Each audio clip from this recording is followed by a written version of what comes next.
नमस्कार।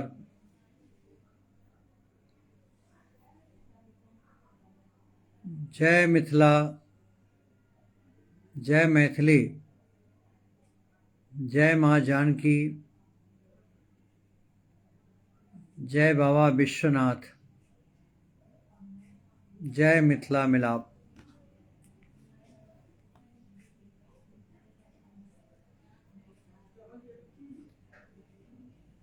हम अपने सबके बीच में अशोक मिश्र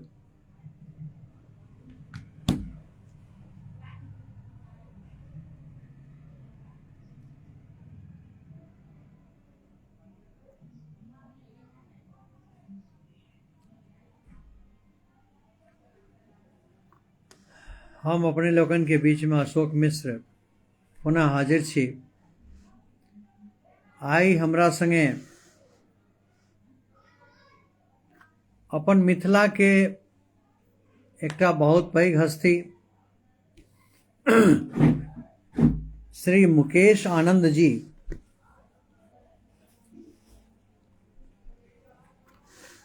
अपना संगे आई जुड़ल जा रहल छथि।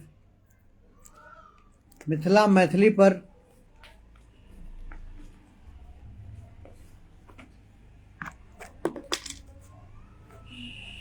आई विशेषतः मिथिला मैथिली पर किछु परिचर्चा हेतै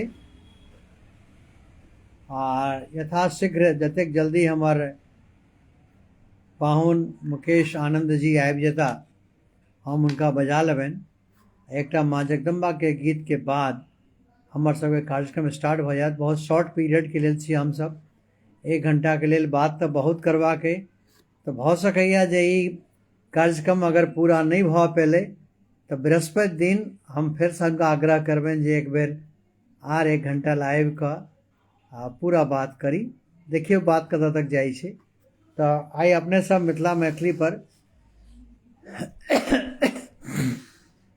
चर्चा करऽ वाला छी कि रहन सहन, आबो हवा, खान पान, आतिथ्य सत्कार, गीत संगीत, पाबनि तिहार, मिथिलाक धरोहर, परंपरा, संस्कृति, आध्यात्मिक चिंतन जेना पूजा पाठ वगैरह वगैरह। वस्तुतः जे मिथिला अपन अइ ओ सांगीतिक, साहित्यिक, आध्यात्मिक, सांस्कृतिक, सामाजिक, पारंपरिक ई सब चीज के एकटा सम्मिश्रण छै मिथिला धाम।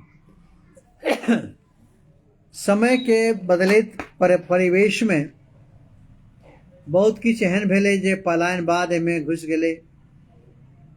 सम्मान कनि ओकर डिग्निटी कनि कम भेलै। तऽ वर्तमान स्थिति में की अहाँ मिथिला के देख रहल छियै, एहि पर चर्चा करऽ के लेल आबि रहल छथि बहुत शीघ्र श्री मुकेश आनंद जी। भाषा बोली में की गिरावट छै? हिंदी मैथिली के दुश्मन छै या मैथिली के दोस्त छै? एकटा बड़का सवाल उठै छै, हमरो पर उठैया कए बेर सवाल। ताहि दुआरे हमर एकटा मानव अइ, व्यक्तिगत मानव अइ, एकरा अन्यथा नहीं लेब अपने लोगन, जे हमरा जतबे सम्मान हम मातृभाषा के करै छियै हमरा ख्याल से ओतबे सम्मान हमरा राष्ट्रभाषा के सेहो करबाक चाही। आइ यहाँ आबि कऽ पटल पर आबि कऽ या कमेंट में लिखऽ के लेल या बहुत किछु डोमिनेट करऽ के लेल या टांग खिंचाई कह लियौ, एक लाइन में टांग खिंचाई करऽ के लेल अहाँ भले ही लिख दियौ ये मिथिला मैथिली, लेकिन सच बात यह छै हमरो उम्र 61 साल भऽ गेल, हमहूँ माँ मिथिला के सुपूत छी आ गाम से लागल छी। एहन नहीं हम गाम आब साल भर में 2 साल में जाइ छी। एवरेज हम हर 1 महीना 2 महीना पर गाम 10 दिन ला 20 दिन ला जाइत रहै छी। तो हम गाम के बारीकी देखलिए। घरों में लोग आब हिंदी बोली छथिन। बहुत बहुत एहन लोग के जे कि बाहर ओ हमर टांग खींचता, अहाँ के टांग खींचता, लेकिन स्वतः वो में हिंदी बजता। तो एहन मुखौटा लग नहीं चलक है। वस्तु स्थिति पर चर्चा करूँ। शत्रु छी कि मित्र छी ये हमर भावना है, लेकिन आई हम पाहुन से जाने का प्रयास करबेन। अमृता बहिन जयवर्धन कुमार झा जी, आदरणीय आमोद जी, आदरणीय अनिल जी, वंदना बहन, ममता बहन, कुसुम झा बहन, राजेश मिश्रा जी, एस कुमारी बहन, विभूति जी, सदानंद झा जी, दिलीप भाई, प्रकाश मिश्र बहन, दास पुष्कर जी, संगीता वर्मा जी, तनुजा झा जी, अपने सब लोगन के बहुत बहुत आभार। एवं मुकेश आनंद सर देखा रहा छथि, बस आब हम तुरंत हुनका बजबै छियनि, एकटा छोट छिन भजनोपरांत अपन सबके बातचीत शुरू है।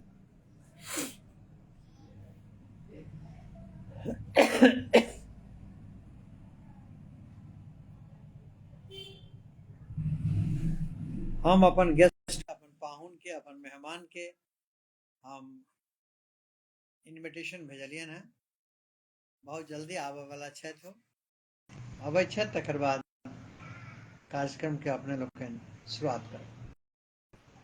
1 घंटा में कार्यक्रम खत्म होते।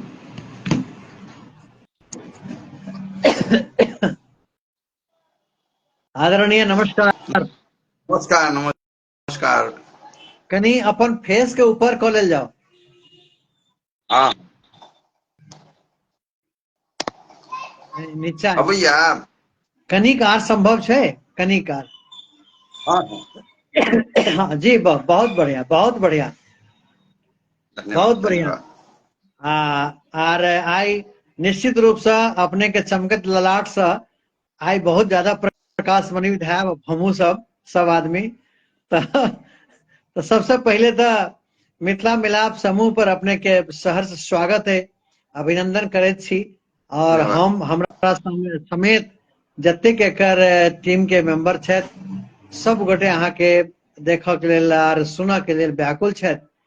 तो अपने समय पे एलिए, बहुत बहुत आभार। तो जना कि अपने सबके बात भेल रहा है, हम सबसे पहले माँ जगदम्बा के कन्या आराधना एकटा क ली जो यादत हुई। चूंकि आजुक जरूर। राजा अहीं छी। नहीं नहीं हम देखियो, अहाँ बहुत प्रशंसा हमर कऽ देलहुँ। हम बहुत साधारण व्यक्ति छी, हम मिथिला मैथिली से संबद्ध छी हम, और यह हमर सब चीज है। और कोनो एहन विशिष्ट बात नहीं अछि हमरा में जे कोनो मैथिल में नहीं छै। एखन तो अहाँ के बारे में आदरणीय किछु कहबे नहीं केलहुँ हैं, हम तो अतबे कहलहुँ हैं जे चमकत ललाट से हम सब किछ किछ प्रकाश मनिब हैब, अतबे कहलहुँ हैं। चलू ईश्वर के कृपा। कार्यक्रम के आगा बढ़ाबी। तो एकटा हम अपन स्वरचित वंदना से माँ जगदम्बा के आह्वान करी।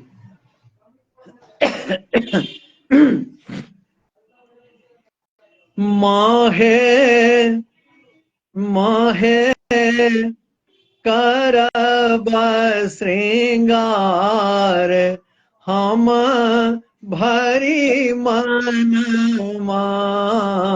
माहे करब श्रृंगार हम भरी मन माहे झूमी झूमी पूजब अहाँ के चरना, अहाँ के चरना माहे भरी नयना, अहाँ के चरना माहे भरी मन माहे करब श्रृंगार हम भरी मन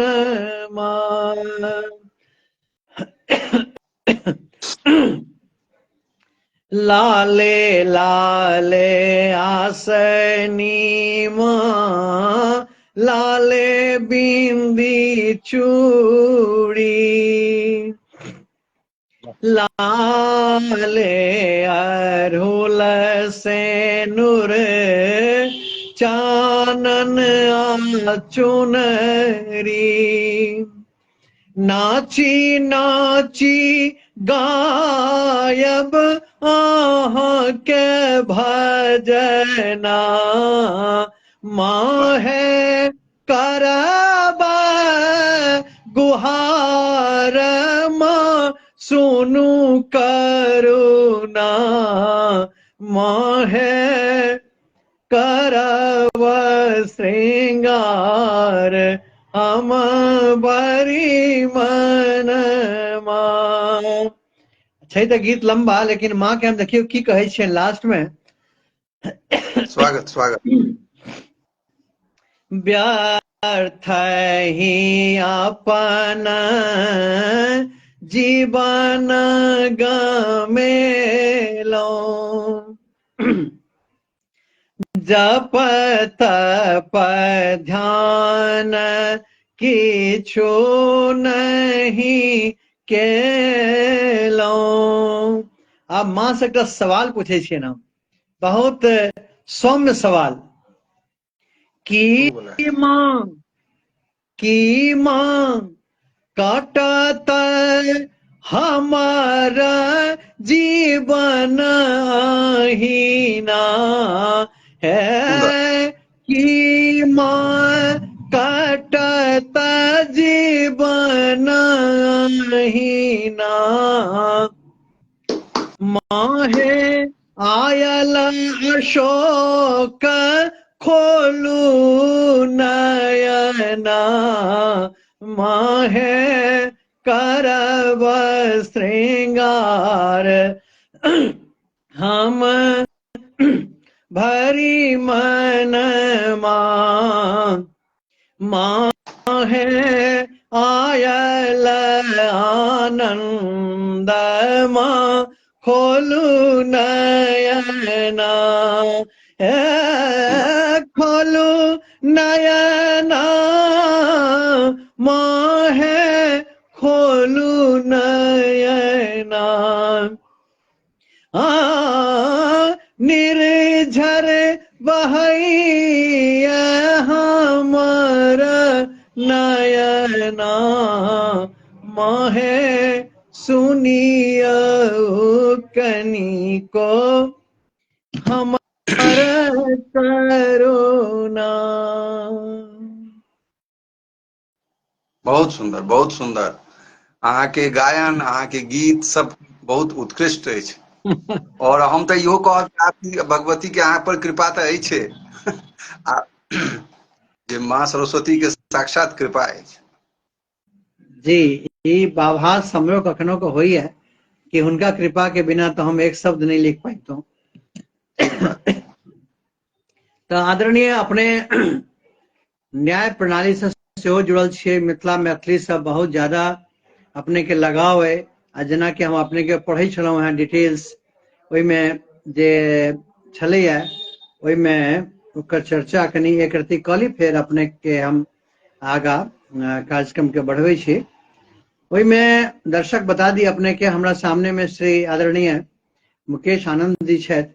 आइ जे बिंदु पर अपने से बात करऽ वाला छी, हम चर्चा कवर केलहुँ हैं जे ई तमाम तरह के गतिविधि में हिनकर योगदान रहे छनि। एमईटी में विजिटिंग प्रोफेसर छथि।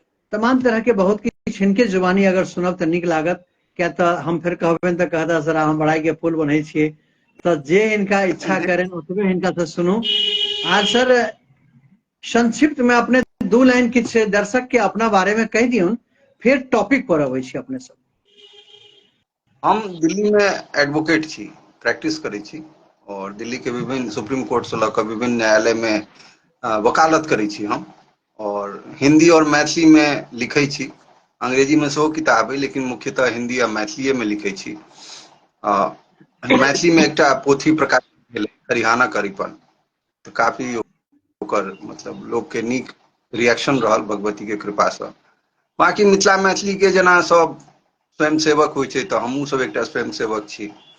कोशिश करैत रहै छी कि जे एकर स्थान छै जे भेटबाक चाही से एकरा भेटै, और ओहिमे जे कमी छै जतऽ हमसब थोड़े बहुत किछु कऽ सकै छी, कियाकि एक व्यक्ति नहीं कऽ सकै छै, अहाँ सब सन लोग छै पूरा भारत में छै और मिथिला में तऽ छैहे। मिथिला के खिलाफ बहुत लोग छै, जाहिमे किछु लोग मिथिला के भीतर में छथि, जेना चर्चा हेतै तऽ गपशप हेतै, और बाहर बहुत लोग छथि, कियाकि मिथिला के अपन समृद्ध परंपरा छै, और जतऽ समृद्धि रहै छै दुश्मनी ओकरे से लोग करै छै। ऑब्वियसली। ओकर जे छै से बहुत लिखित में बहुत अवदान छै, विद्वता के अपन परंपरा, जे मुख्य परंपरा मिथिला के छै, ओ विद्वता के परंपरा छै, जे विश्व में अगर सीता के जेना हम सब चर्चा तऽ बहुत करै छियै, ओहिमे तऽ कोनो बाते नहि छै, लेकिन गौतम बुद्ध हुए, महावीर हुए, विश्वामित्र के गप हुए, अष्टावक्र के बात हुई, जनक के बात हुई, तो विद्वता के चरम स्थिति पर पहुंचे के जे जतेक मूल रूप से छै, जेना न्याय शास्त्र छलनि हैं गौतम ऋषि के, तो ई सब मील के पत्थर छै। ओतऽ जे ओकर अधिकार नहीं भेटलैए, ओकर बारे में हम सब उत्सुक छी, चिंतित छी, और चाहे छी जे ओकर उचित अधिकार छै, कियाकि मातृभाषा में बजनाइ मौलिक अधिकार छै। आब जे नव शिक्षा नीति ओ कहै छै जे त्रिभाषा फॉर्मूला हेतै, तऽ अहाँ देखबै कि विश्व में जते विकसित राष्ट्र छै, जे जते ओकर क्षमता छै, जे हिसाब से ओकर विकास भेलैए, ओ मातृभाषा में बात करै छै, चाहे जर्मनी होय जखन दोसर नंबर पर है, जापान होय, अमेरिका होय, इंग्लैंड होय, तो वो अपन भाषा में बात करै छै, ओहिपर गर्व छै, आ ओहिपर ओ सब कॉम्प्रोमाइज नहीं करै छै। ई तऽ विदेशक बात भेल। देश में अगर बात करी, अहाँ देखबै कि एखन दक्षिण के, अखन बीमारू स्टेट बिहार, मध्य प्रदेश, उत्तर प्रदेश के कहल जाइ छलै, आब थोड़े बहुत डेवलपमेंट के तऽ भेलैए, तऽ जे दक्षिण के राज्य सब अहाँके केरल या आंध्र प्रदेश होय, तेलंगाना आब भऽ गेलैए, और केरल छै, ई सब अपन भाषा जे छै ओकरा संरक्षित कऽ के रखने छै। ई हमरा सब लए ई एकटा उदाहरण छै, जे अपन भाषा में जेहन लोग काज करैए, तऽ अहाँ अगर दक्षिण भारत, अखन हम गेल रही बैंगलोर, और दक्षिण के तरफ आंध्र प्रदेश, ई सब तऽ जते अनुशासित जीवन छै ओतऽ, जे माधुर्य छै अपन भाषा में, जे गर्व छै हुनका सबके, तऽ ई बहुत हमरा सबके प्रेरणादायक छै। जेना अहाँ कहलियै कि लोग घरों में आब हिन्दी में गप करै छै, हिन्दी में गप केनाइ कोनो अपराध नहीं छै, अंग्रेजी में गप कऽ सकै छी, संस्कृत में गप कऽ सकै छी, लेकिन जे प्रेम छै कि हम अपन बात, जेना अहाँ किछु सम्बन्ध एहन छै जेकर कोनो की विकल्प नहीं छै, जेना माता के कोनो विकल्प नहीं छै, पिता के कोनो विकल्प नहीं छै, बच्चा के कोनो विकल्प नहीं छै, तहिना व्यक्ति जे जन्म लै छै, तऽ अपन बच्चा में तऽ पहिले खाली कनै छै, लेकिन जेहन भाव के ओ संप्रेषण केनाइ शुरू करै छै, तऽ भाषा बहुत, ओ भाषा जोड़ै छै ओकरा समाज से। हम अपन बात अहाँके पहुँचा रहल छी, तऽ हमर भाषा अइ, ई भाषा हमर माय के भाषा छी, हम एही में पुष्पित पल्लवित भेलहुँ हैं, तऽ ई जे मूल, एकर कोनो विकल्प नहीं छै। अहाँ एकरा छोड़ि सकै छी, अहाँ दोसर भाषा सीख सकै छी, लेकिन स्वाभाविक रूप से जे हमर भाषा अइ, ओ विकल्प नहीं होइ छै। अहाँ ओकरा छोड़ि कऽ जेबै तऽ कनि कनि कृत्रिमता ओहिमे आबि जायत। अहाँ कतबो नीक अंग्रेजी बजै छी, हिन्दी बजै छी, ओ कहै छै एक्सेंट अबै छै, दक्षिण भारतीय एक्सेंट अबै छै, भोजपुरी अबै छै, मैथिली एक्सेंट अबै छै, लेकिन अपन भाषा जे छै ओ मूल छै, मूल प्रकृति छै आदमी के, तऽ भाषा के सेहो माय के दर्जा देल गेल छै। तऽ हमर जे मतलब बुद्धि अइ, जे सीमित बुद्धि अइ, जतबा अध्ययन, ओहि हिसाब से जे मातृभाषा छै, ओहिमे आदमी जे विचार व्यक्त करै छै, ओकर जे ऊंचाई होइ छै, अहाँ देखबै जे अहाँ अंग्रेजी में जे बात कहबै, हम अंग्रेजी में किताब लिखलहुँ, हिन्दी में किताब लिखलहुँ, और मैथिली में, तीनू के विषय अलग छै। अंग्रेजी हमर जे हम न्यायिक काज करै छी ताहि पर छै, हिन्दी में गजल कविता रोमांटिक छै, बहुत छै, लेकिन मैथिली में जहन हम गप्प केलियै, तऽ हम देवउठान एकादशी पर गप्प केलियै, वानप्रस्थ पर गप्प केलियै, कियाकि ओहि भाषा में हमरा वएह विषय सामने अबैया जे हमरा घर, हमरा जीवन से बिल्कुल संबंधित है, जकर आधार पर हम ठाढ़ छी। ओकर विकल्प नहीं छै। अहाँ पूरा दुनिया में घूमू, अहाँ 52 भाषा जानू, अहाँ 101 भाषा, ओहिमे कोनो दिक्कत, आपस में कोनो विवाद नहीं छै, लेकिन जे अहाँके सहज रूप से अइ, ओकर अहाँ एकटा विशिष्ट स्थान छै। जेना माता के विशिष्ट, हर स्त्री के विशिष्ट स्थान छै, हर स्त्री महत्वपूर्ण छै, लेकिन माता के जे स्थान छै, ओकर स्थान कोई नहीं लऽ सकै छै।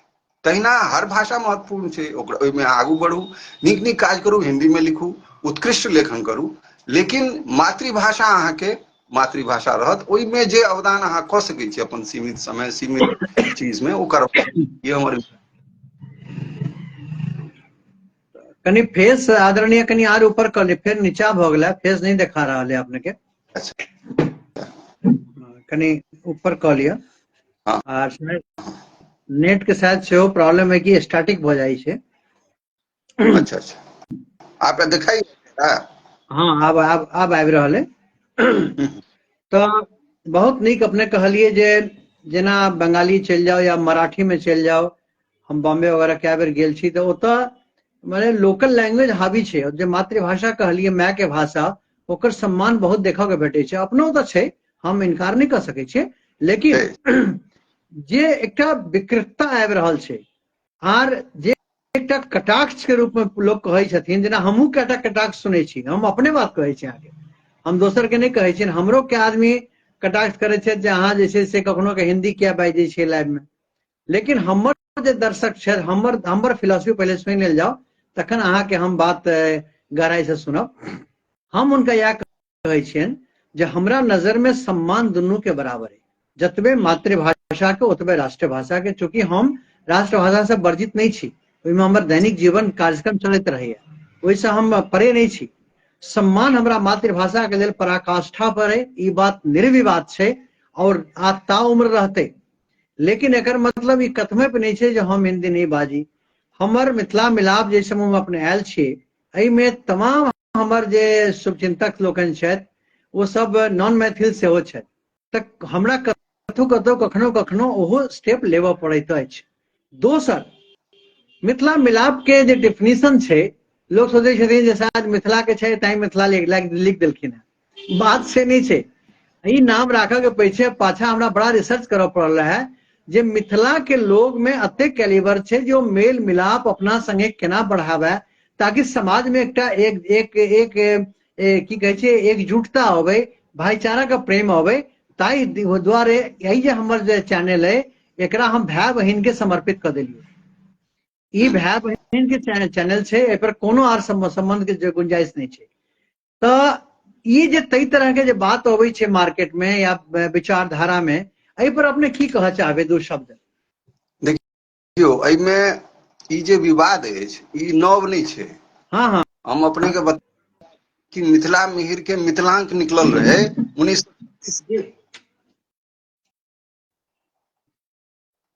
हेलो,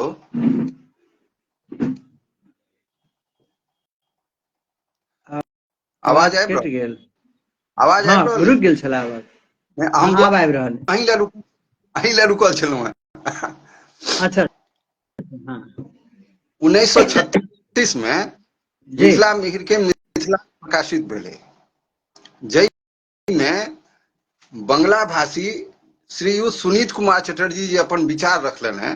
वो विचार हमर विचार से मेल खाइए। तो हम 1936 के गप कहि रहल छी, आइ से कते दिन भऽ गेलै, 90 साल करीब पूर्व के गप, 88 साल पूर्व के गप छै। जी ओ जी एकटा दू चारिटा में से हम कोट करऽ चाहै छी।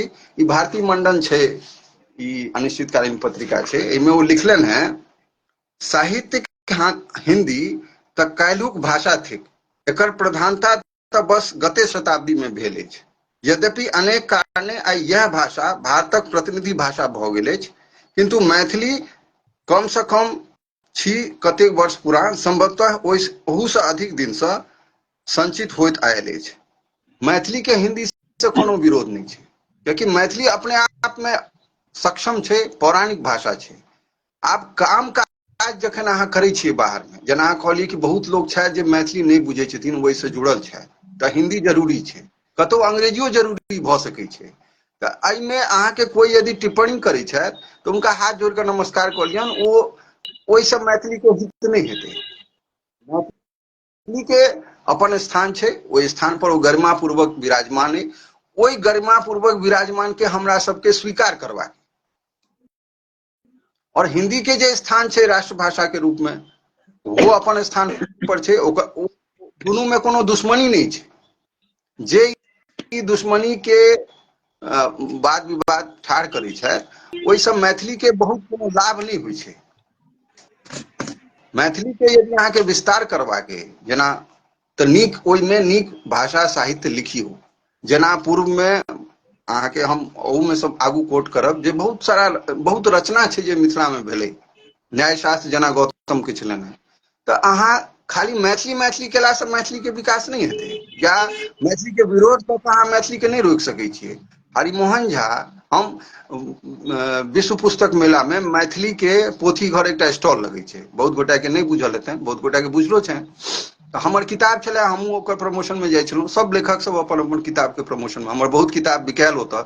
और अहाँके खुशी हैत ई बुझि कऽ कि मैथिली के हमर सबटा किताब करीब करीब बिका गेलै, जे प्रथम एडिशन संस्करण छै। लोक कहै छै मैथिली में नहीं बिकाई छै, ट्विटर पर, फेसबुक पर और बुक फेयर में काफी सम्मान भेटल, लोक सब बहुत गोटा लऽ गेल। खैर ओ अलग विषय छै। तऽ ओतऽ जे अहाँ ठाढ़ हेबै तऽ अहाँके संवाद सब विषय में करबाक अइ। अहाँ मैथिली में काज करू, संवाद अहाँके तऽ सब विषय में करबाक अइ। तऽ संवाद ले तऽ अन्य विषय के ज्ञान जरूरी छै। अहाँ यदि कोनो मैथिली के नीक, हरिमोहन झा के हम कहलहुँ, नागार्जुन के, तऽ जे किताब बिकाई छै विश्व पुस्तक मेला में मैथिली के, ओहिमे आधा किताब हरिमोहन झा के होइ छै, एक चौथाई नागार्जुन के होइ छै, या अहाँ कहियो 30-40%, आ 10% में सब समसामयिक लेखक छै। अच्छा। तऽ जखन उच्च स्तर के मैथिली लिखल जेतै, खट्टर काका के तरंग जकाँ लिखल जेतै, कन्यादान लिखल जेतै, तो ओ आदमी स्वीकार करतै।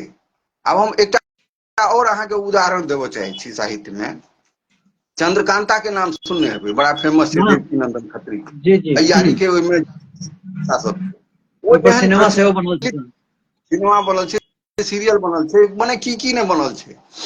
तऽ जखन ओ एलै तऽ हंगामा भऽ गेलै।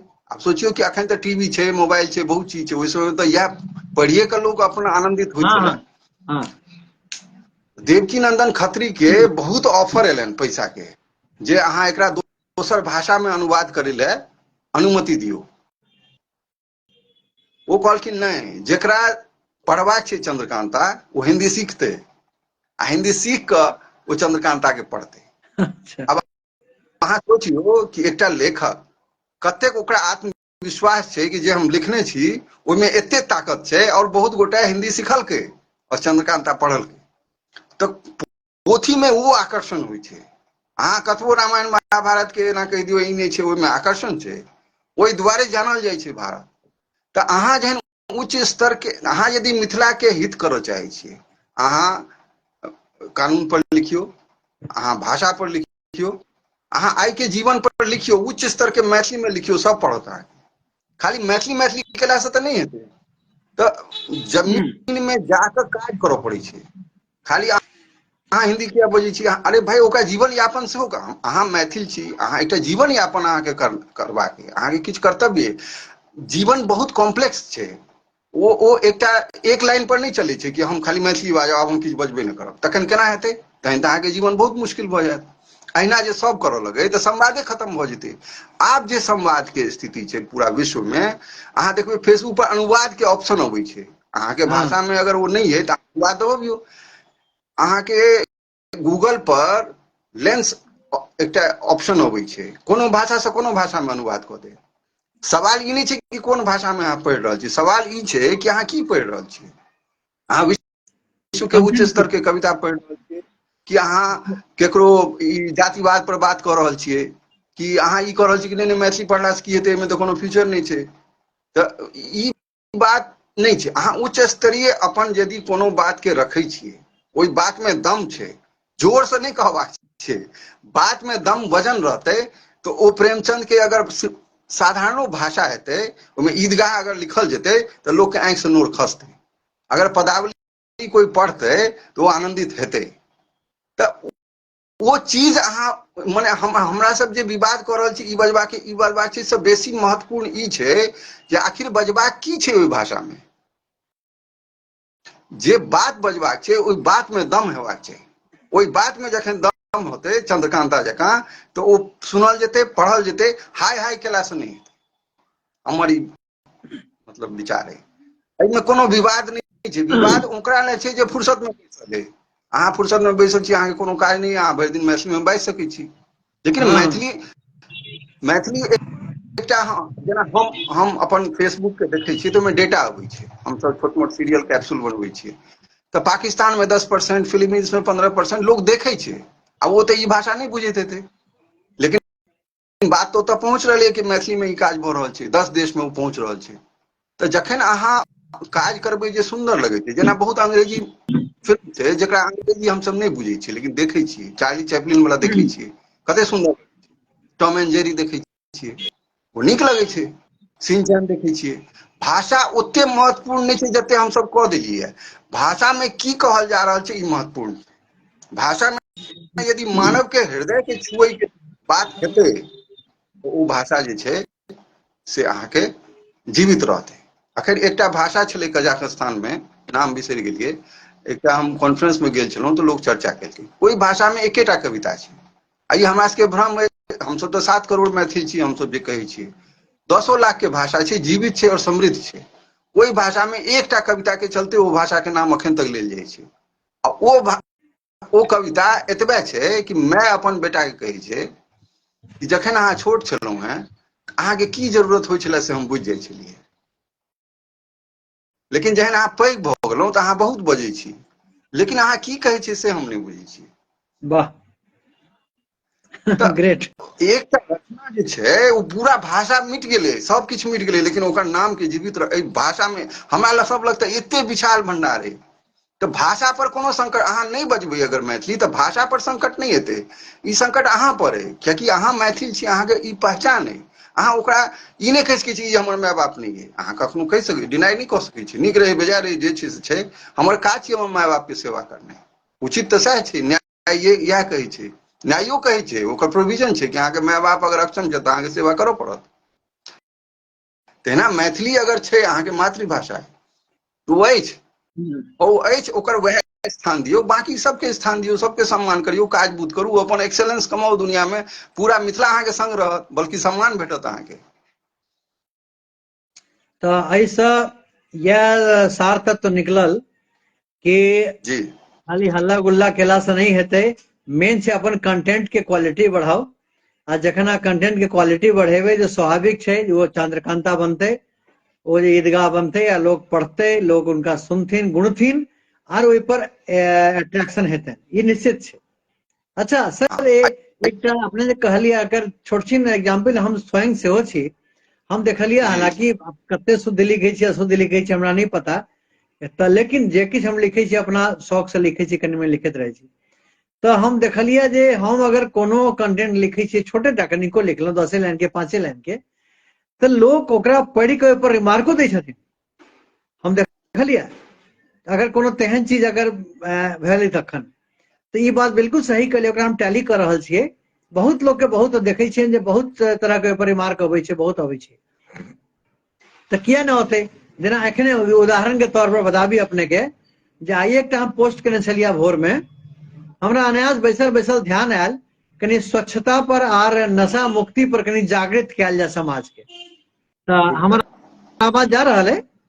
एकदम फर्स्ट, हम बहुत ध्यान से सुनै छियै तें हम बीच में बजै नहीं छी। तऽ हमरा मोन में एहने चेतना जागल, एहने राइते में सुतले सुतले, जे कनी नशा मुक्ति पर आर हमर टारगेट बिहार छले ओना, लेकिन ओवरऑल नशा मुक्ति पर आर स्वच्छता पर की ओकर लोक के विचार छनि, की कहऽ चाहै छथिन।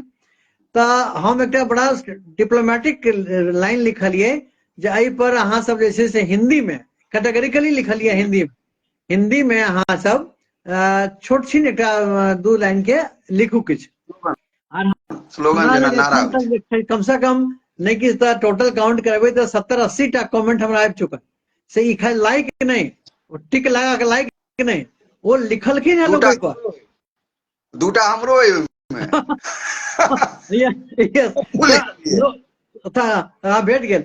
अच्छा हम की कऽ रहल छी आब ओकरा, हम ओकरा वर्कआउट कर रहल छियै, ओकर समीक्षा करबै, समीक्षा में हमरा ओते ज्ञान नहीं समीक्षा करऽ के, हम करै की छियै जतेक एहि तरह के रहै छै तकरा हम सब में सब कॉपी करै छियै आ एकठाम लिख लै छियै पूरा पूरा।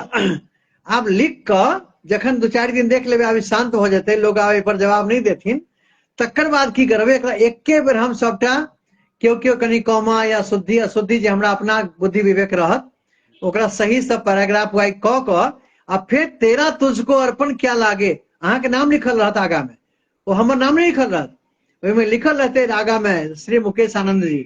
एहि तरह से सबके कलेक्शन कऽ कऽ एक बेर हम समाज के वापस बहुत करबनि, बढ़िया समाज के वापस करबनि।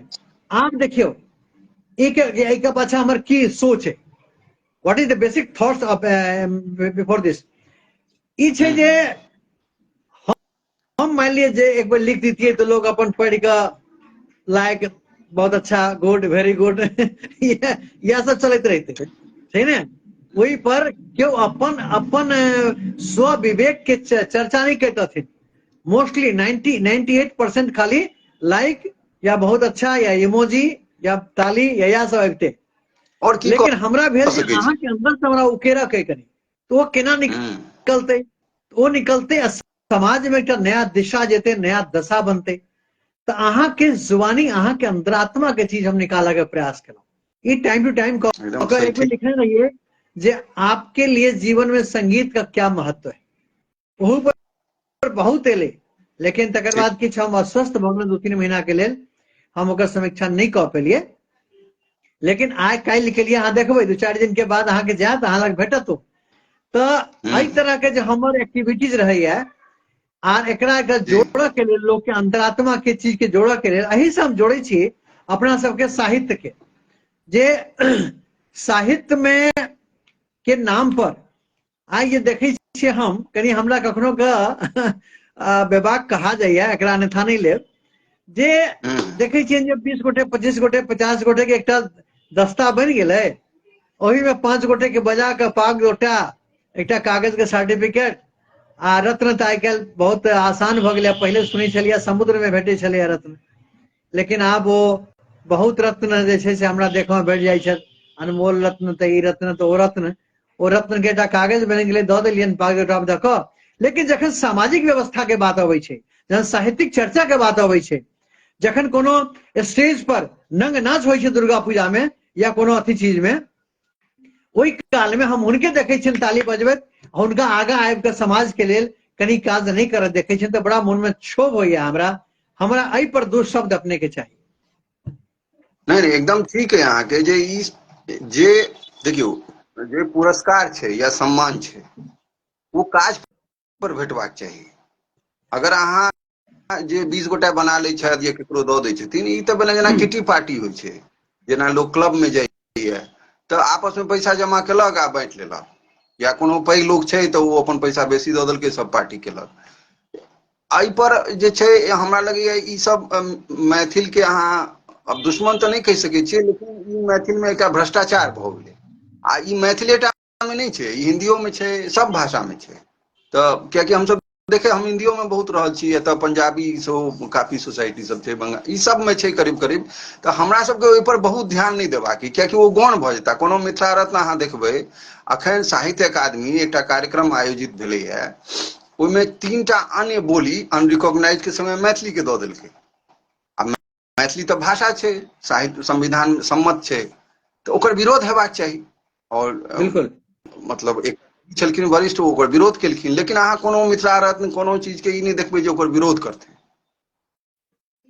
कियाकि ओकर दूटा कारण एकटा तऽ उनका ई चीज के बुझले नहीं छनि कि एकर अपमान केना भऽ रहलै है अपमान सम्मान में नुका कऽ अबै छै तऽ कते बेर सम्मान एकटा अपमान हम कतौ सम्मान नहीं लै छी हमर ई घोषित नीति है कि हम कोनो सम्मान या पुरस्कार के दावेदार नहीं छी कारण ई छै कि अहाँ के माँ के सम्मान नहीं है अहाँ सम्मान लै मंच पर पहुंच गेलियै अहाँ के मैथिली भाषा के सम्मान नहीं भऽ रहल है अहाँ कथी के सम्मानित भऽ जेबै से कहियो ने जकर परिवार सम्मानित नहीं छै तऽ ई तऽ मूल बात भेलै कि सम्मान जे छै ओ समग्र हेबाक चाही अहाँ के व्यक्तिगत सम्मान के तऽ कोनो मूल्य नहीं छै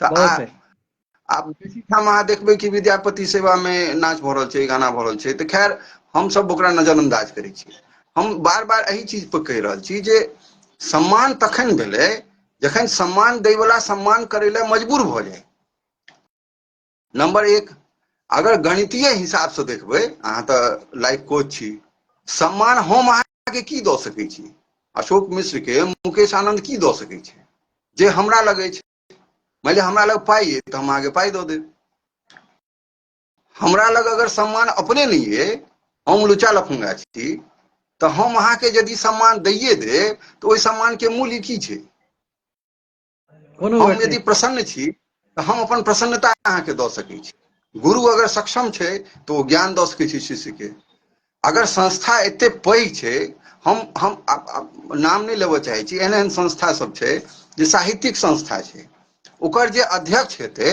ओकरा देखबै कि साहित्यिक कोनो ज्ञाने नहीं छै, कोनो किताब नहीं छै, साहित्यिक समझ नहीं छै, वो ओकर अध्यक्ष छै। अब वो अध्यक्ष जहन ककरो बजेते साहित्यकार के, तो ओहने साहित्यकार के बजेते जहन वो अपने छै, वो जे सम्मान करते ओकर सम्मान ओतबे मूल्य हेतै जेकरा अपना मूल्य छै।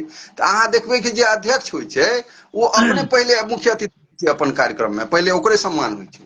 तऽ आब अपन कार्यक्रम में यदि हम अपना आपे के पहले सम्मान कऽ रहल छियै, तऽ अहाँ सोचि लियौ कि वो कार्यक्रम के आयोजन के मतलब की छै। ये तऽ होइ मतलब की छै। छै, ओहि सब कार्यक्रम जे अहाँ संस्था सब में झंझट भऽ जाइ छै, जहाँ ओकर अध्यक्ष के हटेबै कि ओ झंझट भऽ जेतै, लेकिन ओकर पर्पस ओहिठाम रहनाइ, ओकर पर्पस साहित्य और मैथिली नहीं छै। से यदि रहितै तऽ ओ कहतै कि हम नहीं रहब, अहाँ आउ, अहाँके सम्मान भेटै, हम नहीं बिल्कुल लेब। जे भारत के परंपरा छै कि राम सुयोग्य छथिन, हम केना बनि जेबै ओतऽ। ओ राज्यसभा के डॉक्टर, हम जे रामायण पढ़ै छियै, सीता सीता करै छियै, कहलकै अहाँ सब केना दशरथ के बात मानि लेलियै, ओ पत्नी के अथी में आबि कऽ, अहाँ थोड़े बाउंड छलै, अहाँके पत्नी थोड़े कहने रहे, ओ ने अपन वचन से बद्ध छलखिन हैं। अहाँके तऽ बुझल है कि राम सक्षम छथिन, सुयोग्य छथिन, लोकतांत्रिक तरीका से लोग उनके पसंद करै छै। तब ई भाव जाबे तक अहाँ विद्वता के अहाँ के नहीं है, अगर अहाँ के भाव ग्रहण करेके, तुलसीदास कहलखिन 14 भुवन एक पति होई, अलप लाभ तिष्ठे नहीं सोई। अहाँ 14 भुवन जे छै पृथ्वी ओकर मालिक हो, कनिको अहाँके लोभ है तऽ अहाँ सम्मानित नहीं छी, सम्मान नहीं हैत अहाँके, अहाँ सम्मानित नहीं छी, अहाँ सम्मान दऽ रहल छी, ओहि सम्मान के की मूल्य छै। अहाँ कहू जे मिथिला में जते मिथिला रत्न छनि हुनकर नाम अहाँके बुझल अइ, हुनका कहियो अहाँ देखलियै जे ओ कोनो, आप हम जनै छियै कि व्यक्तिगत रूप से बहुत नीक किताब कथाकार श्री शंकर श्रीनिवास, अशोक कथाकार सब छथि, बहुत लोग छथि, और बहुत जे बढ़िया कथा सब लिखै छथि, अहाँ देखबै कि ओ कतौ अहाँके मंच पर नहीं भेटता। कारण कारण ई छै कि ओ लॉबिंग नहीं कऽ सकै छै। जे लेखक छै, जकरा ई प्रज्ञा छै कि मैथिली की छै, त्याग की छै, ओ केना कहतै जे हमरा पुरस्कार दऽ दिअ, ओ तऽ लाइन अप नहीं करतै, ओ तऽ नहीं जेतै संयोजक लग साहित्य अकादमी के कि सर हमरा दऽ दिअ, वो अपन धिया पुता के तऽ नहीं रिकमेंड करते। ई तऽ असंभव कार्य छै, विद्वता के ई परंपरा नहीं छै। तऽ ओहि ओकरा जे छै से अहाँ एकटा विषयांतर बुझियौ, ओहि पर ध्यान नहीं दै के छै। जेना दुनिया में बहुत काज चलै छै, अहाँ रास्ता से जायब तऽ रस कात में फुटपाथ रहै छै, बहुत चीज बिकाई छै, बहुत खाना बिकाई छै, बहुत चीज होइ छै। तऽ आंतरिक शत्रु जेकरा कहै छै, जेना मनुष्य के अंदर जे वासना छै ओकर आंतरिक शत्रु छै, तहिना भाषा के अंदर जे वो वासना पूर्ण लोक सब छै, इहो अबै छै कि लिखै के होइ छै, प्रकाशित केकरो नाम से होइ छै, कतौ पुरस्कार भेट जाइ छै। तऽ ई सब छै, बहुत चीज छै, ओकरा यदि हम ओहि पर ध्यान केंद्रित करऽ लगबै, बात छै जीवन तऽ सीमित छै, हमर जीवन के समय तऽ सीमित है, तऽ हमरा चंद्रकांता जेहन चीज पर ध्यान देबाक है, जे विवेकानंद के प्रिंसिपल छै कि पैघ लाइन खिंचियौ। आब जे ओकरा मेटबै में लागल, बहुत गोटा मेटबैयो में लागल रहै छथि कि एना भऽ गेलै, एना भऽ गेलै, एना भऽ गेलै, अहाँ कऽ सकै छी, और ई झूठ नहीं छै।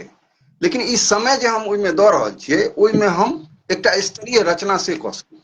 जेना आब दोसर किताब हमर अबै वला अइ, ओ हम प्रकाशित कऽ सकै छलहुँ बहुत दिन पहिले, लेकिन हमर इच्छा है कि नहीं ओकरा एडिटिंग होय, कियाकि हमर पहिल किताब में गलती सब छलैए, बहुत गलती भऽ गेलै, नहीं बुझै छलियै ओते, कोरोना के समय में प्रकाशित भेलै। तऽ आब ओ गलती नहीं करबाक छै, तऽ समय देबऽ पड़तै ओकरा। यदि अहाँ ओहिना प्रकाशित कऽ देबै तऽ ओकर, हमरा कॉन्फिडेंस हेबाक चाही कि हम ई चीज जे अहाँके हाथ में दऽ रहल छी ओकर मूल्य छै। अहाँ हमरा 150-200 रुपया किताब के मूल्य देबै ने, ओ मूल्य के हमरा ई करबाक जे हाँ अहाँ जे पढ़बै तऽ ओ मूल्य से बेसी अहाँके प्राप्त हुए। ई आध्यात्मिक रूप से सेहो ठीक छै, आ व्यावसायिक रूप से सेहो ठीक छै। एही से सर जुड़ल एकटा लिंक पर चर्चा कहि सकै छियै, जे समाज में जी एखन जे हमर अपन ऑब्जर्वेशन है, जे एकटा आडंबर जे छै अपना सब में कनी, पहिलो रही, लेकिन पहले एहि तरह के नहीं रहे, पहले दोसर ढंग के आडंबर रहे, लेकिन आब जे छै से की कहै छै ओकरा, की कंपेरिजन वाला भऽ गेलै, जे अगर मुकेश बाबू 2 लाख खर्चा केलथि है तऽ अशोक बाबू 3 लाख केना नहीं करता। वही चलते भले उनका कतबो इंटरनल परेशानी हो, ई जे छै। आ दोसर एही से तेसर जे अनुच्छेद निकले छै अहाँ के भाषा में, ओ ई छै जे ओहिमे किछु एकटा अहंग मतलब नकारात्मकता दृष्टिकोण से कह लियो जे कलर टाइट जे पहले कहे छलिए मैं हूं ना, ये बहुत ताकत छलिए तीन शब्द में, मैं हूं ना, मैं हूं ना, आप भ गए मैं ही हूं, मैं ही हूं। तीन तो वह रहे स्टैंड केलकै, हेडिंग तीने रहे, लेकिन ओकर डिस्क्रिप्शन बदल गए। तो ये ठीक जो डिस्क्रिप्शन बदल है हमर मिथिला मैथिली में कनी विशेष देखा में हमरा आबैया। एकर बाद एक हम विवाह प्रकरण पर आयल, लेकिन एहि पर कनी प्रकाश डालियो अपने दो शब्द। नहीं, देखियो ई जखन समाज आगू बढ़े छै, मैथिल समाज पहले बहुत पाछू रहे, ओकरा बहुत दिक्कत रहे आर्थिक रूप से, कियाकि अहाँ देखबे पुरनका जते गीत छै अहूँ सुनेलिए कि माँ कृपा करू हमरा पर, माँ हमरा पर कृपा करू, हम कानि रहल छी। तो हम तो ओकर हमरा अलग रूप से हम ओकरा देखै छियै। तो आध्यात्मिक रूप में ओकर अलग महत्व छै, कियाकि अगर अहाँ देखबै तो हर आदमी कतौ न कतौ परेशान है, चाहे कतबो धनिक हुए या कतबो गरीब हुए। तो हम सब एकर जे उपाय कहलिए कि ठीक छै, अहाँके यदि अपन प्रदर्शने करबाक अइ तऽ किछु पार्ट अहाँ मैथिली ले राखि दियौ। जेना एक चंगेरा किताब के कॉन्सेप्ट हम सब कोशिश केलिए जे विकास होय। जेना विवाह छै तऽ विवाह में लाखों खर्च होइ छै, तऽ ओहिमे दू चंगेरा किताब देल जाय जे नीक नीक लेखक अहाँके जे बुझाइया, 5टा किताब मैथिली के दियौ, बाकी अन्य भाषा के सेहो दऽ सकै छियै, ओहिमे कोनो दिक्कत नहि छै। तऽ ओहिसँ की होइ छै, जेना कहै छै ने एक दिन व्रत कऽ लेब हफ्ता में, 6 दिन अहाँ अपना मोन से खाओ, कोनो दिक्कत नहीं छै। कनी धीरे धीरे त्याग के भावना जे छै, कियाकि मनुष्य स्वाभाविक रूप से आत्म केंद्रित होइते छै, ई ओकर स्वभाव छै, और ओकर पूरा कष्ट के कारणे ओकर आत्म केंद्रित भेनाइ छै। तो वो आत्म केंद्र जहिया पूरा खत्म भ जेतै तहन तऽ पूरा संसार आध्यात्मिक भ जेतै। लेकिन ओकरा अनुशासित कयल जाइ छै निर्देश और धर्म के हिसाब से। तऽ हमरा विचार से यदि आडम्बरो होइ छै, ओहिमे मैथिली के किछु काज होय, अपन मातृभाषा ले अहाँ अगर कोनो काज करबै, ओना तऽ नहीं करबाक चाही, लेकिन कहै में आसान लगै छै, जेकरा आब नया नया पाइ भेल छै तऽ ओ प्रदर्शितो करना छै। अहाँ देखबै जे नया कार खरीद तऽ हॉर्न बजबैत जाइ छै। तो वो सब चीज मनुष्य के स्वाभाविक छै, हमरो हैत। हम मान लिअ कोनो चीज पर, हमसब तऽ साधारण आदमी छी, तो कोनो चीज यदि प्राप्त होइ छै आ युवा अवस्था रहै छै तऽ हमहूँ सब बहुत कोशिश करै छलियै कि लोग बुझे जे हमरा बेसी पाइ अइ, हम दिल्ली में रहै छी, देखियौ कते सुन्दर छै। ई स्वाभाविक गुण छै, लेकिन ओकरा अनुशासित करे ला पहले की रहे जे सीनियर सब रहे, ओकर अनुशासन में वो चले। आइ काल्हि के समय में जेना अहाँ कहलियै कि मैं हूं ना, पिता रहै छलै, भाई रहै छलैया, आब छै कि पिता और भाई छोड़ के ओकरा सबसे दोस्ती छै। हाँ ओकरे वो दुश्मन बुझै छै, ओकरा खतरा ओकरे से छै। ई जे नव भेलैया। दोसर बात जे पलायन के कारण लोग गाम घर से छूटि गेलैया, बहुत जे छलैया, संगे संगे जेहन लोग पढ़ै छलै बढ़ै छलैया तऽ ओकरा आपस में प्रेम नीक बेजाय होइ छलैया, तऽ ओ प्रेम बनल रहै छलै। तऽ खैर ओ जे जीवन के जे छै, जेना जीवन के विकास होइ छै, पारिवारिक व्यवस्था में जे मजबूती छलै से आब नहि छै। तऽ ओ जे निर्देशन छै, ओहि लए अहाँके देखबै जे मनोचिकित्सक और बाकी चीज सबके कते विकास भऽ रहलै है। पहिले तऽ घरे में जे दादा दादी रहैथ या काका रहैथ, ओकरा से लोग गप करे, ओकरा बुझल रहे कि अपन परिवार में की समस्या छै, कोन तरह के लोग ओकरा निदान कयल जा सकै छै। तो ओ अहम के रोकै लए हमसब ई मतलब कोशिश केलिए कि एहिमे मिथिला मैथिली के यदि लगा देल जाय तऽ ओ एकटा लगाम के रूप में काज करतै, और धीरे धीरे ओ विकसित हेतै। कोनो बीज यदि अहाँ ओहिमे रोपि देबै तऽ ओ धीरे धीरे ओकरा अनुशासित करतै। जेना अहाँ अपन भाषा में साहित्य के पढ़तै तऽ ओकरा ओकर विकास हेतै। बहुत कहानी छै एकर, संत तुकाराम के कहानी छै जे ओकरा पत्नी से विवाद भऽ गेल रहै, ओकर बेटी से ओकर जे जमाय के विवाद भऽ गेल रहै, तो ओकरा कंप्लेन केलकै फादर के, तो ओ कहलकै कि अहाँ किछु नहि करियौ, अहाँ जे करै छी करू, शराब पीबू, अब रोज एकटा श्लोक जे छै गीता से अहाँ अपन कन्या के समझा कऽ तखन अहाँ शराब पियै ले जायब। तो 2 महीना तक जहन बुझेलकै तो ओकरा सबटा छुटि गेलै। तऽ अब एकदम से ओकरा डांटि देते कहते नहीं अहाँ छोड़ि दियौ, तो ओकरा नहीं होइत, ओ बुझबे नहीं केलकै पढ़ब तऽ हमर छुटि जाय। तऽ ओ जे अनुभवी व्यक्ति छै, जीवन के जेकरा अनुभव छै और दृष्टि छै, ओकरा दर्शन नहीं, ओकरा दृष्टि हेबाक चाही कि एना हेतै। ई पीड़ित छै एहि चीज से, ओ पीड़ा के हरै ले दवाई चाहिए। तऽ शरीर के तऽ दवाई फिजिकल होइ छै, आ मस्तिष्क के जे बीमारी छै, जे अहम के बीमारी छै, ओकर दवाई जे हेतै से विचार हेतै। तऽ ओ विचार जेहन संप्रेषित हेतै ओकरा लग, तखन ओ अपने आप ओकर इलाज कऽ देतै।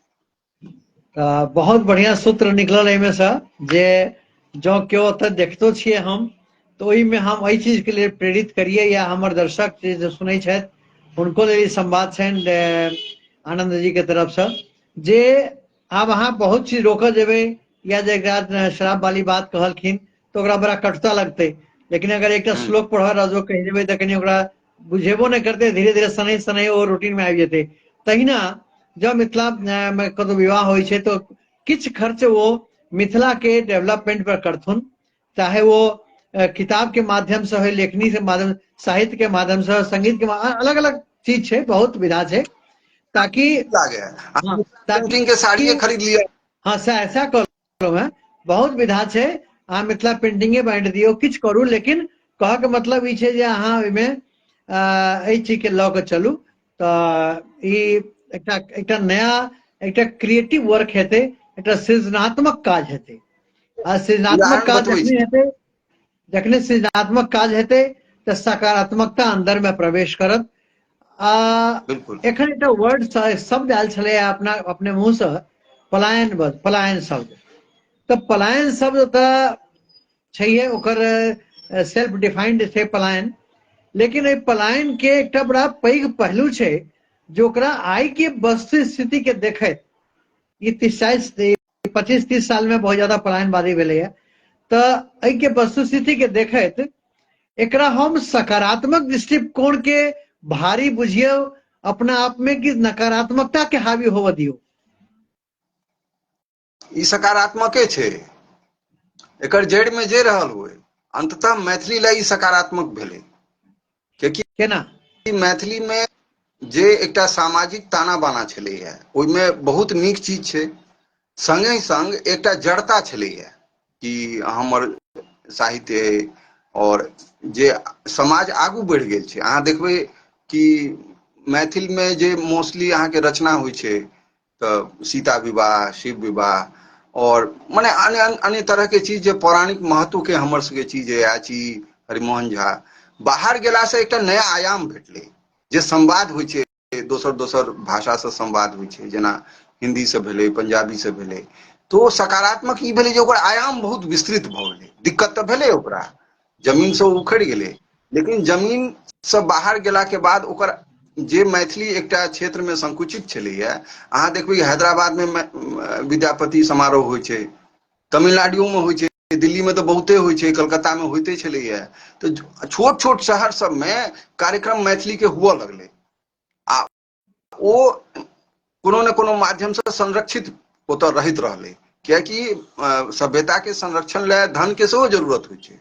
यदि अहाँ के पलायन धने के कारण भेलै, कियाकि अहाँ देखबै दरभंगा में पहिले सिंधी, पंजाबी, बंगाली सब काफी मात्रा में रहै छले, हमर सबके मित्र छलाह जे दरभंगा महाराज इम्प्लॉय केने रहथिन, प्रॉफिटेबल छलैया, तऽ जखन ओतऽ नुकसान हुअ लगलै तऽ सब, जब मैथिली भाग लगलै तऽ सब बाहर जाय लगलै, हालांकि अखनो बहुत आदमी अहाँके धगजरी और उम्हर जाकऽ पंजाबी सबके जमीन सब छनि बहुत, जे ओतऽ काज करै छै।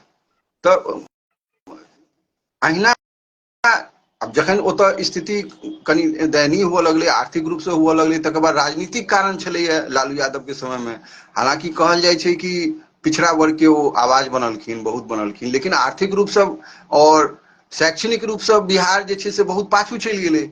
ओकरा कॉम्पनसेट करै लए जे ओ पलायन भेलै, कियाकि विद्वता के परंपरा छलै, जहन यूनिवर्सिटी आ ई सब चीज के नुकसान भेलै तऽ पढ़ै ले लोक बहुत पैघ मात्रा में बाहर गेलै, ओतऽ नौकरी केलकै, ओ नौकरी केलकै तऽ ओ जहन घुमि कऽ अबै छै तऽ ओकरा जे जाति के बंधन छलैया, जे चीज नकारात्मको बहुत चीज छै, ओकरा हमसब चर्चा करबाक चाही, हमसब कखनो नहि करै छियै, तऽ ओकरा समेटै लए, सबके अपना फोल्ड में लै लए, ओ ओकरा लए एकटा सकारात्मक असर भेलै, और धन के प्रवाह एलै, कियाकि धन बहुत जरूरी छै। अहाँके जते फिलोसफी अइ, चीज अइ, ओ धैले रहि जायत अगर अहाँ धन नहि अइ तऽ अहाँके मजबूरी में दोसर के सामने सिर झुकाबऽ पड़त। तऽ आब जे नया पीढ़ी एलैया, हमरा बहुत खुशी होइया जे नया पीढ़ी छै, ओकरा जहन हम बतबै छियै, हमरा से जे सम्बद्ध अइ कि मैथिली में करबाक चाही, तऽ ओ बुझै छै ओहि बात के। ओकरा जहन हम कहै छियै कि देखियौ बेंगलोर में एना करै छै, मराठी में एना करै छै, तऽ ओ ओहि चीज के बुझै छै कि ई हमर अपन चीज अइ, ओकरा लग एते स्ट्रेंथ छै, ताकत छै ओकरा लग, जे ओहिमे ओ किछु कऽ सकै छै। कियाकि जे आदमी के अपन समस्या के समाधान भ गेल रहते वहां के समस्या के समाधान क सकैया। जे अपने समस्या से पीड़ित छै वहां के की समाधान करत? वो तो अहाँ से और कह जे हमरे बहुत समस्या में छी, हम अहाँ की क सकै छी? तब हम कहलहुँ जे रहत से हम द सकै छी। हमरा लग ज्ञानक परंपरा अइ, हमरा लग आब धन अइ, हमरा लग एकटा विस्तृत आयाम अइ, पूरा पृथ्वी जे छै से हमर प्ले ग्राउंड अइ। तब मिथिला मैथिली आब से जे छै ग्लोबल भ गेल, विश्व एही स्तर पर अखन देखलिए में ऑस्ट्रेलिया। आनंद सर एही से जुड़ल एकटा चीज आर एखन जे उभरि रहल छै बहुत तेजी से, आर हम देखलिए कम से कम फेसबुक पर या हमर जाना वाला सेहो छथि 5-7 गोटे, कएटा व्हाट्सएप ग्रुप सेहो चलबै छथि और बातचीत होइत रहैया।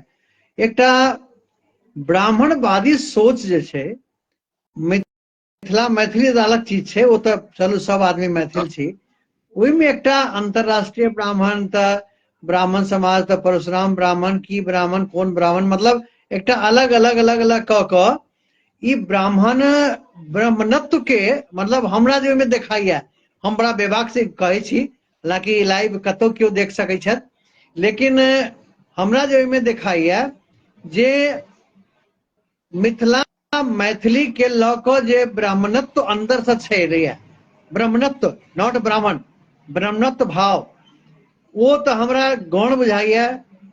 आब जनेऊ के मंत्रो बहुत लोग के नहीं पता छनि, जनेऊ शायद सही पहिरे छथि कि नहीं पहिरे छथि, वो अलग बात छै, लेकिन ब्राह्मण के लऽ कऽ नाम लऽ कऽ ब्राह्मण के ब्राह्मण है, हम ऐसे हैं, हम वैसे हैं, तऽ ई जे छै तऽ कखनो के हमरा चिंतन करऽ पर मजबूर कऽ दैया जे is it the right direction, की सही दिशा छै, कि मिथिला मैथिली के लेल हमरा डेवलप करबाक चाही, कि हम एकटा पर्टिकुलर सेगमेंट के लऽ कऽ चलि रहल छी।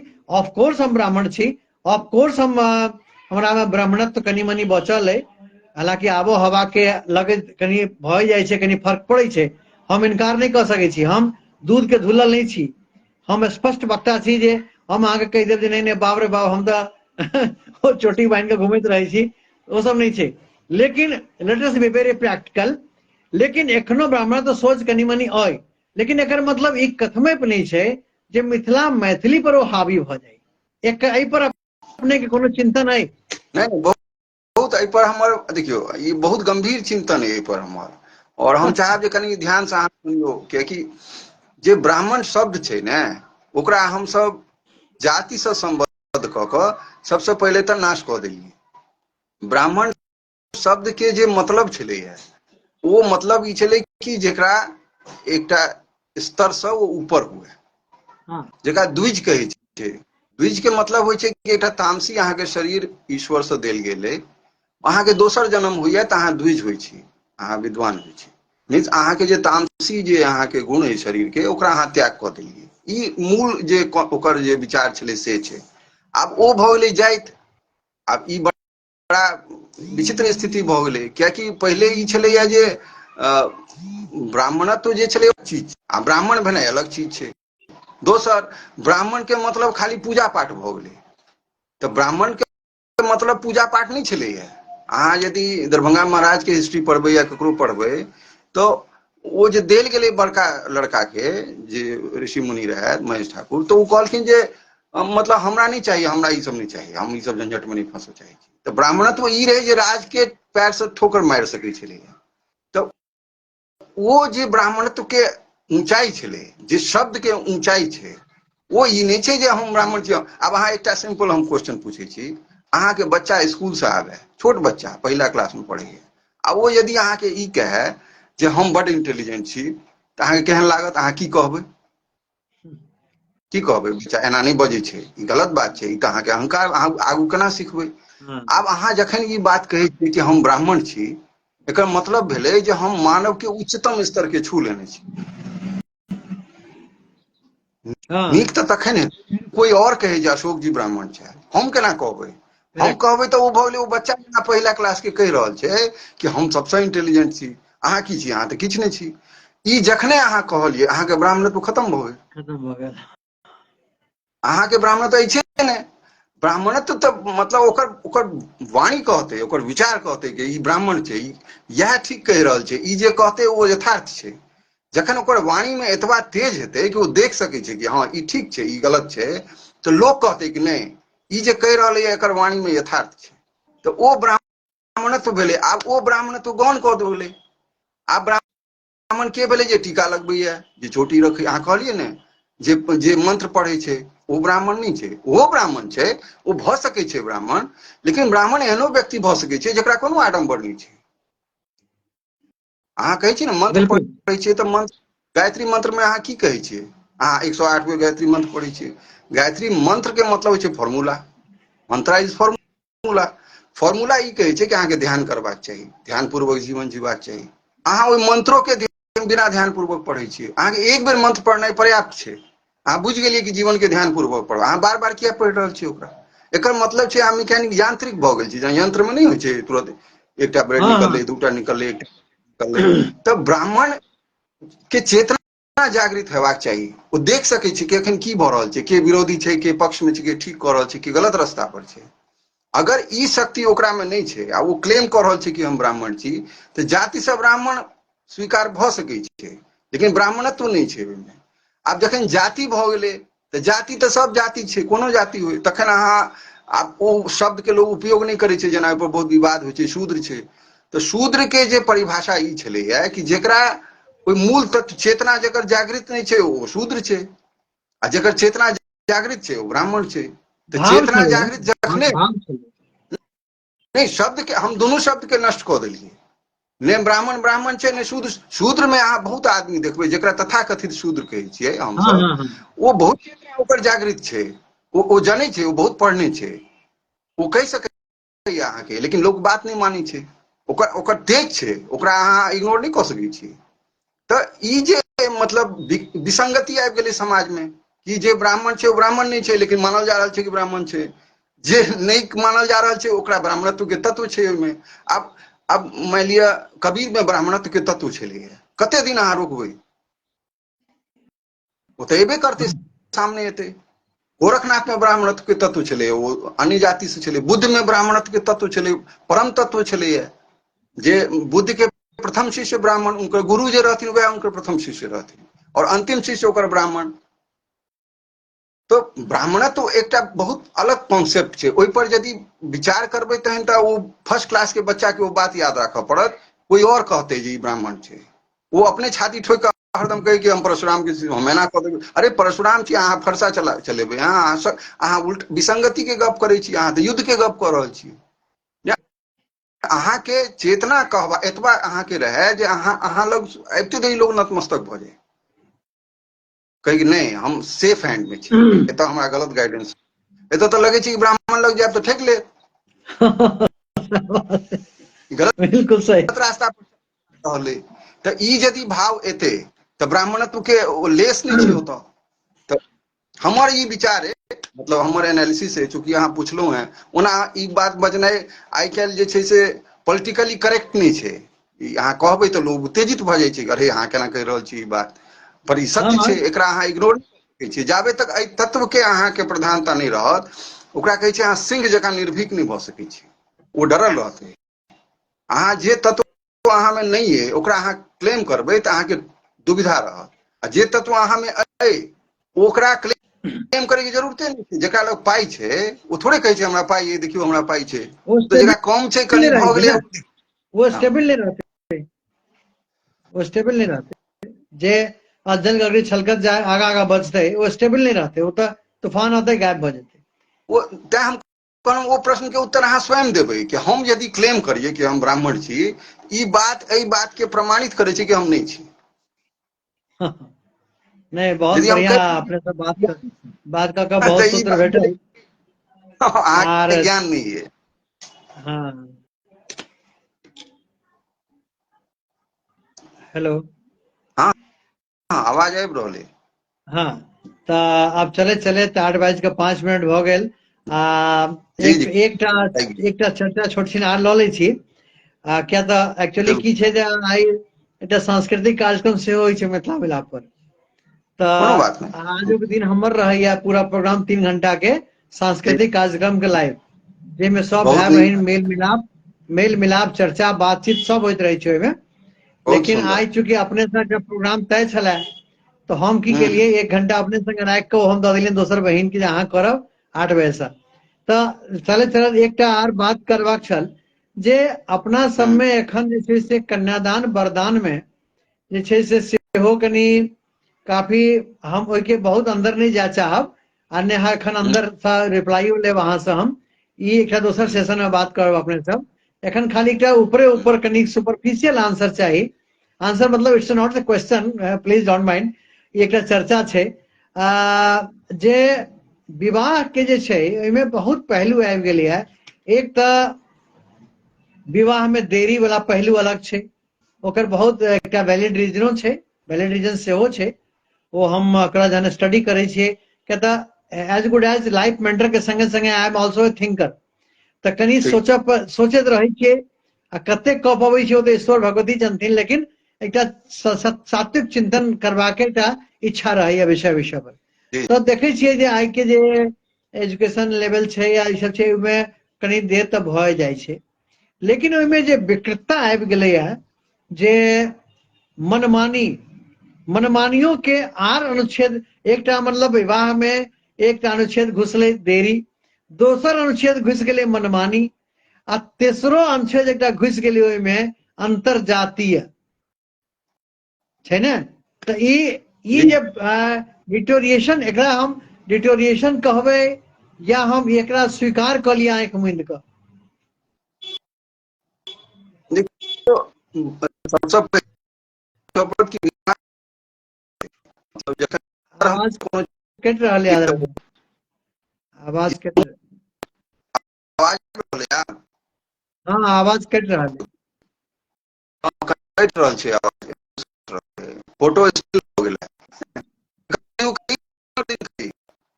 नहीं आवाज नहीं है कटि रहल है दोसर समापन करै छी हेलो अशोक जी आइ समापन कऽ दै छियै आ दोसर दिन करब फेर आवाज अपने के कटि कटि के आबि रहल है क्लियर नहीं आबि रहल दोसर दिन करै छियै आइ के समाप्त कऽ दै छियै नेटवर्क हाँ नेटवर्क के प्रॉब्लम है चलो कोनो बात नहीं कोनो बात जी नहीं ई पे रहले फिर एक सेटिंग अपने सब बुझा आर बैस कर जखन चर्चा केलहुं हैं एहि पर आर चिंतन कनि कऽ के हम अपने से समय लऽ कऽ ओहिमे कनि विशेष समय लऽ कऽ आयब आ ओहिमे हम ओ प्रोग्राम जे हेतै ओहिमे हम चाहब जे ओहिमे अपने से हम 2 घंटा ली आ 2 घंटा एहि दुआरे जे ओहिमे कोनो कोनो हम लोक के बजेबो करबनि एक एक गोटे के जे अहूँ किछु अपन विचार राखू जे हुनको विचार सुनबनि आर अहूँ के विचार हमरो विचार में इंडक्ट करबै तऽ वो कनि जरूर अपने के समय निकालऽ पड़त 2 घंटा के ओ नेक्स्ट प्रोग्राम यही सब यह बात यह सब रहते एकरे कनि मंथन हेतै आर एकटा लॉ एकटा की कहै छै लाइन ऑफ एक्शन एकटा ड्रॉ कयल जेतै जे केना केना कयल जाय केना केना बजल जाय चूँकि आइ के दिन में इहो छै ने जे सच के सच कहऽ में बड़ा परेशानी भऽ जाइ छै आइ के दिन में अगर ककरो नीको बात समझाबऽ जइयो तो ओकरा लगै छै ने हमरा कटते समझा रहल छथि ओ तऽ बहुत सोचि समझ कऽ करऽ पड़ै छै तऽ अपने के कटि गेलनि हुनकर नेटवर्क के प्रॉब्लम छलनि काफी सर के एखन क्लोजिंग रिमार्क लेबाक छलए जे केहन महसूस केलथि एहि प्लेटफॉर्म पर आबि कऽ हम एक बेर देखै छियनि अगर जुड़ि जाइ छथि तऽ नहि देखा रहल छथि तऽ चलू कोनो बात नहि तऽ एकर मतलब हुनकर नेटवर्क के प्रॉब्लम छलनि हेँ आर समय सेहो भऽ गेलै आब अगिला बेर जे प्रोग्राम रहतै तऽ दर्शक अपने लोगन के केहन लागल ई मिथिला मैथिली पर चर्चा एहिमे हम किछु पहिलूके छूबय के प्रयास केलहुँ साहित्यिक चर्चा सांगीतिक चर्चा पलायनवादी सोच शादी विवाह अपन बोली मिठास रत्न तकर बाद हिंदी के विरोध या ओकर सहयोग कर्तव्य अधिकार ब्राह्मणवादी सोच एहि सब पर अपनो लोकनि एहि पर कनि विचार जरूर लिखी किया तऽ ई मिथिला मिलाप एकटा घर अइ परिवार अइ अपना सबके ई मिथिला मिलाप दिखावा के नहि छै जे मुँह में राम बगल में छुरी मुखौटा पढ़ने छी ये सब नहीं छै बिल्कुल जे दिल में वह जुबान पर है अपने लोकनि सब आदमी समाज के एकटा नया दिशा दशा देखबऽ के लेल अथी छी, अग्रसर छी। तो राजेश कर्ण भाई अपने के बहुत बहुत आभार। रूबी बहन इंतजार कर रहे थी, चूँकि हुनकर टाइम 10 मिनट बेसी भ गए। आदरणीय संतोष झा जी जुड़ल छथि, बहुत बहुत आभार संतोष जी। राजेश भाई जहन हम दिल्ली आयब तो संतोष भाई जी भाई होता, हम दुनू भाई चलब। आर जे दिल्ली में सब बहन भाई छथि सबके लऽ कऽ पूरा फौज लऽ कऽ चलब हुनका होता। रंजू बहन जुड़ल छथि अहमदाबाद से, एस कुमारी जुड़ल छथि भागलपुर से, किरण झा जी नेपाल से, काठमांडू जनकपुर से, राजेश कर्ण जी जुड़ल छथि नोएडा से, रूबी बहन बेंगलोर से। एहि तरह से सब भाई बहन जुड़ल छी हमरा संगे, बहुत बहुत आभार। ममता बहन डाल्टनगंज से। उम्मीद है जे अपने लोकन के डिस्कशन नीक लागल हैत। आर मुकेश आनंद जी के एक बेर पुनः हम धन्यवाद देवा चाहबेन। और अगला कार्यक्रम एक बेर हिनका संगे रखबै, जाहिमे कि ओहिमे हम कोनो कोनो गेस्ट के सेहो अहूँ सब में से किनको किनको बजा कऽ हम चर्चा के परिचर्चा के आर आगू बढ़ायब। बहुत बहुत आभार अपने लोकन के। आजुक प्रोग्राम आब अपने लोकन तुरंत आबि जाओ। आब रूबी बहन हमरा ख्याल से तैयारे हेती, शायद तमसाइतो हेती जे भाईजी 8 बजे के टाइम दऽ कऽ अपने लागल छथि। तऽ रूबी बहन क्षमा करब, कनी बात के प्रवाह होइ छै तऽ कनी भऽ जाइ छै। लेकिन आदरणीय मुकेश आनंद जी के बहुत दिन से हमरा सबके प्रोग्राम छलै तय, तैँ हमरा करऽ पड़ल। ओना हम एतेक क्लोज प्रोग्राम 2टा प्रोग्राम एक बेर में नहीं करै छी। एहिसँ की होइ छै जे हमरो समय के कनी दिक्कत भऽ जाइए, आर रूबी जी के सेहो दिक्कत भऽ जेतनि। रूबी जी के 3 घंटा के जगह हुनका आब 2.25 घंटा टाइम भेटतनि। तऽ ताहि दुआरे किया तऽ 10 बजे हमरा ओतऽ मिथिला मिलाप पर लाइव बंद भऽ जाइ छै। कोनो कारण बस 10 मिनट 5 मिनट आगा पाछा अलग बात छै, लेकिन स्टैंडर्ड टाइम अपना मिथिला मिलाप के 10 बजे है। तो बहुत बहुत आभार अपने लोगन के। जय माँ जानकी, जय मिथिला, जय मिथिला मिलाप, जय मिला मेल मिलाप, जय माँ जगदम्बा, जय बाबा विश्वनाथ, हर हर महादेव। आब अपने लोगन रूबी जी के लाइव में आओ शामिल हो। हमहूँ अबै छी ओतऽ 5 मिनट ला, अगर हमरो समय देती तऽ 5 मिनट ला हमहूँ आबि कऽ 2 शब्द बाजब, और बाकी अहाँ सब गीत गोविंद के आनंद लिया।